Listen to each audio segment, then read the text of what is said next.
All right, Maverick fans, the 2019 NBA Draft has come and gone, and the Mavericks, they got a quality piece. It was no Luka Doncic this time around, but they did find somebody in the second round that they liked in Isaiah Roby out of Nebraska. Of course, they had to trade their 37th overall pick and trade back to get him. He has a 3-and-D type skill set, but after the draft, Donnie Nelson says he feels like Isaiah Roby can be more than that, be a quality NBA player. At Nebraska, he defended point guards all the way down to centers. I mean, the guy's got a 7'1" wingspan, stands 6 feet 8 tall. He is a very good sized player. 11.8 points per game, 6.9 rebounds, 45.4% from the field this past season as a junior at Nebraska. He doesn't have an NBA skill yet. He's good at a lot of things. He's just not really good at one thing that's going to make him stick in the NBA. That's a problem. He shies away from contact, but overall, Dallas feels like they got a pretty good pick here with Roby at 45. Of course, this was the trade that went down during the draft. The Mavericks got Roby at 45, the 2020 second-round pick, and a 2021 second-round pick from the Detroit Pistons in exchange for that 37th overall pick, in which the Pistons selected Davidas Servidas, a guy that actually thought the Mavs might target. But when they traded out at 37, I know there were some Mavs fans that were disappointed with the guys that they passed on, but here was the list. So Servidas at 37, again, this is a guy that I had pretty high on my big board. Definitely could have made sense in Dallas. Daniel Gafford would have been a good backup. He went 38 right after Dallas's original pick. 42, Admiral Schofield out of Tennessee. I think a lot of Maverick fans wanted to see him in a Maverick jersey. Didn't happen. Bull, I know. Everybody in the NBA wanted their team to draft him once he fell down to 44, but he's got real knee issues, real injury issues. Maybe a good thing that we didn't pick him. The Mavericks didn't pick him. And then Talen Horton-Tucker at 46 went to the Los Angeles Lakers right after the Mavericks selected Isaiah Roby. So now what do you think I'm going to give him? I give it a B. I think it was a pretty solid all-around draft. They got 3 second-round picks for 1 second-round pick is basically what happened. Donnie Nelson, the front office, felt like Roby could have been a guy they took at 37 anyway. Plus, they signed Josh Reaves out of Penn State to a 2-way contract. I actually like that as well. It was a nice little pickup outside of the draft, a guy that could have been picked but wasn't. And then, again, you get 2 additional second-round picks from the Pistons. One of them is coming via the Utah Jazz, and the other one in 2 years will come from the Portland Trailblazers, so who knows where those might end up. So the other guy the Mavs got, an undrafted guy out of Penn State, Josh Reaves. Last season was named the Big Ten Defensive Player of the Year. So Mavericks with some Big Ten kind of guys last night. And then he logged 250 career steals, which was the second most in Penn State history. He's also a ridiculous athlete. And they signed him to a 2-way deal. So, of course, the Mavs did have Daryl Macon and Kostas Antetokounmpo on 2-way deals last season. One of those will change, and Reaves will now get that. He averaged 10.6 points per game, 5 rebounds, 2.5 steals, and he can knock down a 3-point shot, 35.6%. Mavs need shooting, and they need defense. That's what Josh Reaves brings you. So I gave it a B.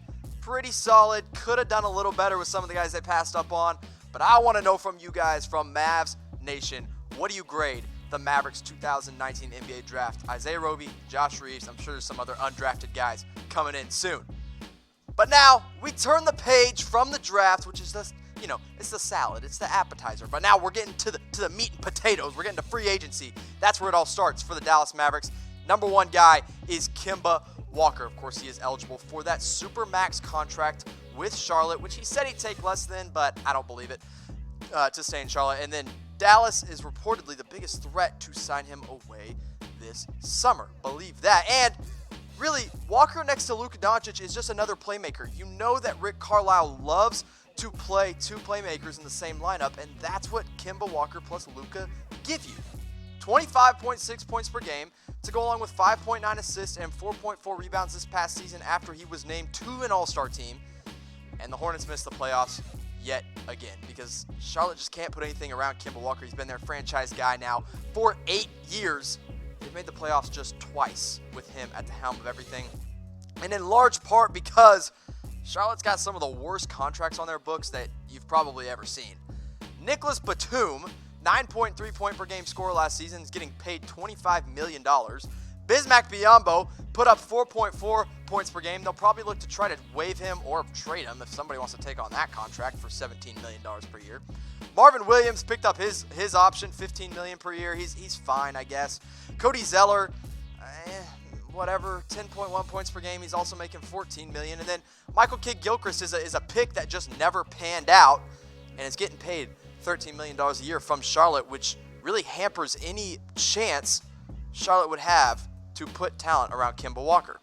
So if he decides he wants to go to Dallas, all of a sudden he's already got talent around him. Probably more talent here than he ever did in Charlotte. Kemba Walker at point guard next to Luka Doncic, a perennial all-star. Wouldn't be surprised to see him make an all-star team next season. Dorian Finney-Smith, he is a restricted free agent, but don't be surprised if he's back in a Maverick uniform next year. Kristaps Porzingis, I mean, that's automatically the most talented guy Walker's ever played with at 20.4 points per game if he comes back healthy.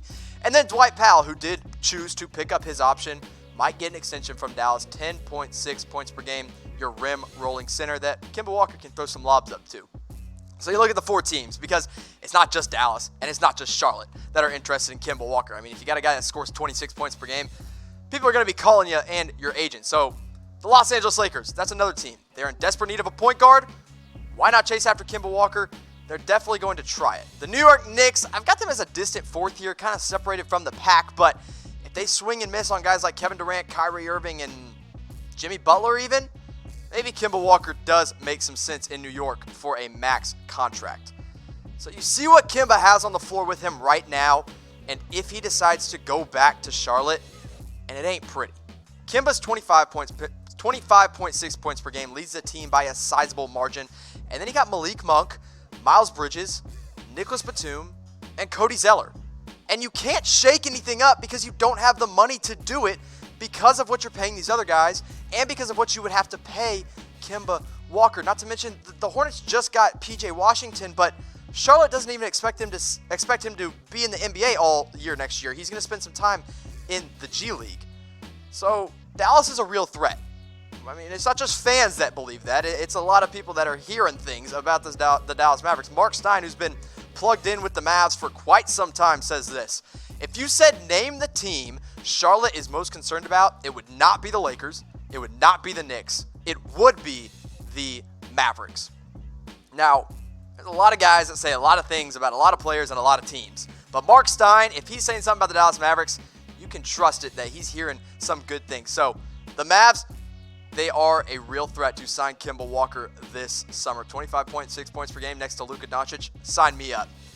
But I want to know from the Mavs fans for life, will the Mavs be able to sign Kemba Walker this summer? Type Y for yes, type in for no. If Charlotte backs away from giving him a max contract, or heck, even the supermax, don't be shocked if Kemba Walker is sitting down taking a meeting with the Mavs.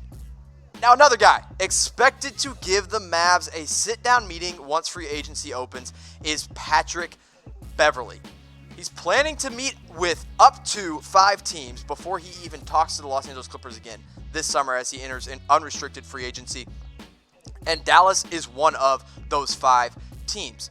There seems to be some interest from both sides, but in all reality, Patrick Beverley is just looking to get paid. He's never made more than $5 million per season for a career, and this could be the summer he gets into the double digits. 10 to 12 million definitely makes some sense for Beverley, maybe even up to 15 million. A great defensive player that's really learning how to make a three-point shot consistently.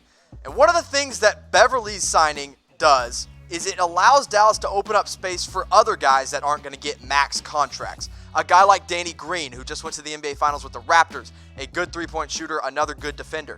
JJ Redick, I mean, all he's really going to do for you is shoot threes. Just put him out in the corner, you're going to find him. Luka will get some easy assists on that one.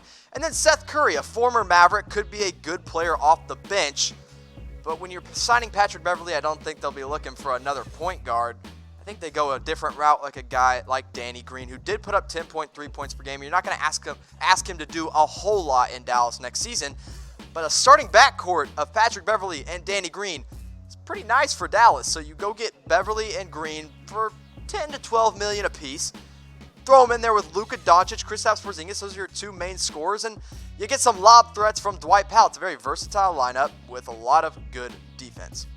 Again, Beverley's expected to meet with at least 5 teams. up to 5 teams. And these are the 5 that we're almost for sure he's going to meet with. The Clippers are 1, the team he was with last season. Now, Shai Gilgeous-Alexander is the main point guard over there, so be surprised if he wants to go back. The Mavericks, we just talked about them. They make a lot of sense. The Chicago Bulls, he is Chicago-born and raised. Wouldn't be surprised to see him in some Chicago red next season. The Phoenix Suns, they still need a point guard. Beverley makes some sense there. And the Los Angeles Lakers, again, need a point guard. Take a veteran like Beverley for a little less than $15 to $18 million, and the Lakers will be sitting in pretty good shape. So we're talking about the 2 point guards Dallas could be looking at this summer. It's really between Beverley and Kemba. If not one of those two, I'd expect Jalen Brunson to be the starter next season. But which point guard, which free agent point guard would you rather have in Dallas next season? If you'd rather have Pat Bev, type PB. If you'd rather have Kemba Walker, type KW in the comment section. Now on to one more, actually another free agent here. It's Malcolm Brogdon. This time, not an unrestricted guy. I'm talking about a restricted free agent. The Mavs love him. The reports have come out. They love him. They're going to chase him this summer. He is a Virginia product. Rick Carlisle, of course, also a Virginia guy, so it really does make some sense there. But they're just not confident that they can actually get him because the Bucks, they're clearing out cap space to bring him back. They have 4 big free agents: Brook Lopez, Nikola Mirotic, Chris Middleton, and then, here you go, Malcolm Brogdon. Now, last season with the Bucks, he was hurt for a lot of it, but when he was playing, he was effective. 15.6 points per game, 4.5 boards, 3.2 assists. He actually ran the point quite a bit for Milwaukee, and 42.6% from 3. I mean, he's an incredible three-point shooter and an incredible defender, which is exactly what you need next to Luka Doncic.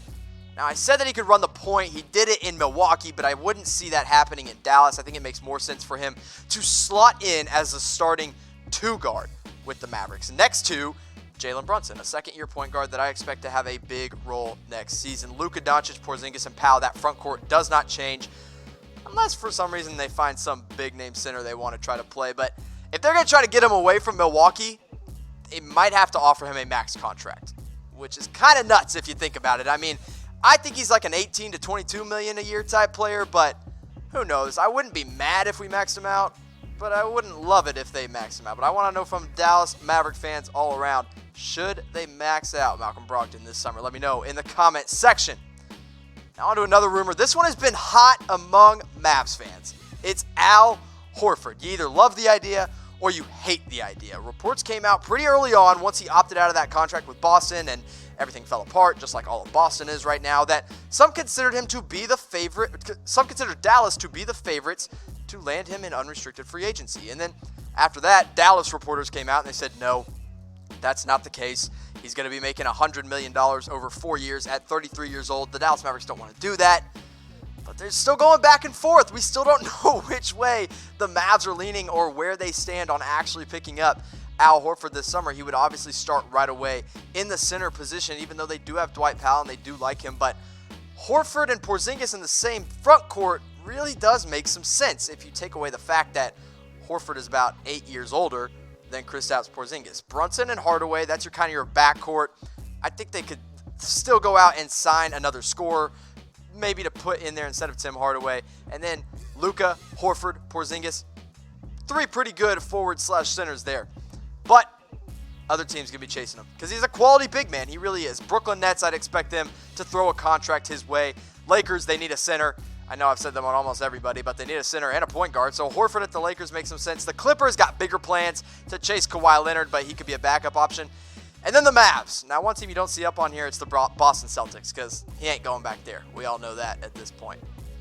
So it's another big question here for the Mavs because right now it's Dwight Powell. I mean, Dwight Powell is the starting center in Dallas, but should he be? I want to know who the starting center in Dallas will be next season. Let me know in the comments section.